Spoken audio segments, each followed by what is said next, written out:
Hello மக்களே, எல்லாருக்கும் happy மாலை வணக்கம்.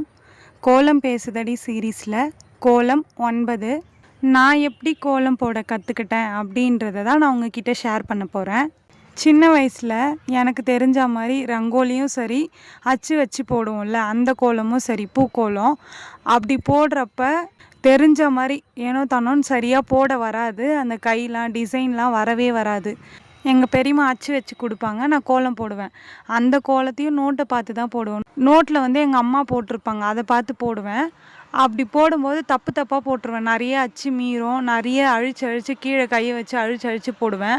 அந்த மாதிரி போடுறப்போ எங்கள் பெரியம்மா என்னை திட்டவே மாட்டாங்க. இத்தனைக்கும் அது கலர் கொடுக்கணும், பொங்கல் டைம், தீபாவளி டைம், அந்த மாதிரி ஃபெஸ்டிவல் டைமில் கோலம் போடுவோம்ல, அந்த மாதிரி டயத்தில் கூட என்னை திட்ட மாட்டாங்க. நான் தப்பு பண்ணிட்டா கூட அதை தப்பு ஏதாச்சும் பண்ணி லாஸ்ட்டாக சரி பண்ணி என்னையே கலர் கொடுக்க சொல்லுவாங்க.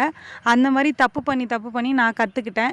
நீங்கள் எப்படி கற்றுக்கிட்டீங்க, இல்லை நீங்கள் கோலம் போடுவீங்களான்னு சொல்லிட்டு கமெண்ட்டில் சொல்லுங்கள். இந்த வீடியோ பிடிச்சிருந்தா மறக்காமல் சுந்தர் உமா ஜெயந்தி சேனலை சப்ஸ்கிரைப் பண்ணிக்கோங்க. இந்த கோலம் பிடிச்சிருந்தா இந்த வீடியோவுக்கு லைக் பண்ணுங்கள். பாய் பாய்.